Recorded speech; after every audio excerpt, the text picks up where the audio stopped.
కరీంనగర్లో మీడియా సమావేశంలో మంత్రి పొన్నం ప్రభాకర్ కవిత నేరుగా పార్టీ అధ్యక్షుడిని విమర్శలు చేశారు. 2001 నుండి పార్టీలో ఉన్నవారిని ఎందుకు మాట్లాడడానికి అవకాశం ఇవ్వలేదు, బీజేపీపై సరైన విమర్శలు ఎందుకు చేయలేదు అని ప్రశ్నించారు. కాంగ్రెస్ పార్టీ తోటి ఇది రాజకీయ పార్టీ, మేమేం మళ్ళీ దాన్ని క్రిటిసిజం కాదు, మేము మఠమో లేకపోతే ఇంకోటో జనరల్గా వేరే కార్యక్రమాలే కాదు. You are in politics. రాజకీయాలు వస్తుంటారు పోతుంటారు, దానికి సంబంధించినటువంటి ఎవరు ఎప్పుడు రాజకీయ పరిణామాలు మారుతాయో నేనేం జ్యోతిష్కం చదవలే, కానీ అనేక పరిణామాలు జరుగుతాయి రాజకీయాలు ఏమున్నది.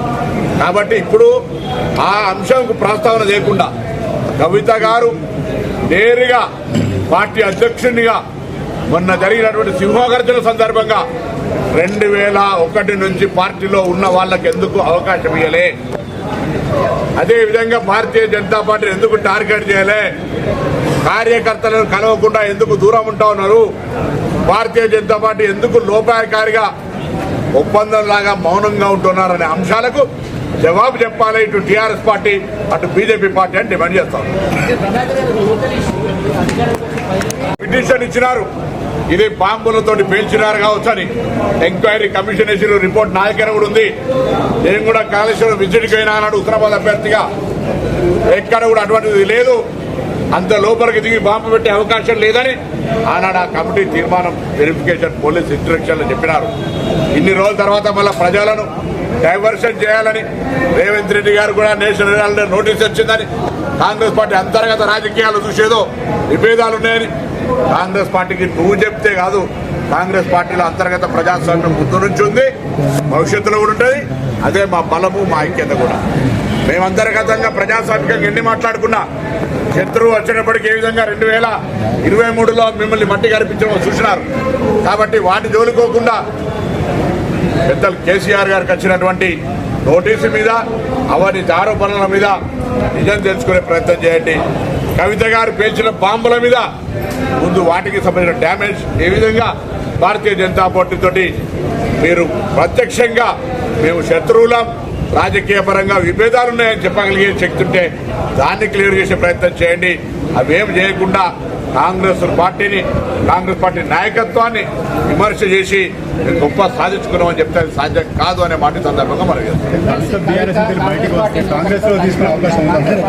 నగర్ వినియోగదారుల సంస్థకు సంబంధించి కానీ లోక్సత్తా వ్యవహారాలకు సంబంధించి కానీ ఫిలిం సొసైటీకి సంబంధించి కానీ ఒక సోషల్ సామాజిక స్పృహతోటి ఆనాటి రాజకీయ భీష్ముడు చొక్కారావు గారి దగ్గర అనేక సందర్భాల్లో సహవాసం ఉన్నటువంటి శ్రీనివాస్ గారి విగ్రహావిష్కరణ సందర్భంగా వారికి నివాళులర్పిస్తూ ఈనాడు కూడా అవినీతికి వ్యతిరేకంగా నీతి నిజాయితీకి మారుపేరుగా సమాచార హక్కు చట్టం వినియోగించుకుంటూ అనేక సందర్భాల్లో ఇటు ఫిలిం సొసైటీకి సంబంధించి కానీ అటు కన్జ్యూమర్స్ కూడా న్యాయం జరిగే విధంగా పోరాటం చేసిన శ్రీనివాస్ గారికి నివాళులు అర్పిస్తా ఉన్నాం. వారి ఆత్మకు శాంతి చేకూరాలని కూడా ప్రార్థిస్తున్నాం.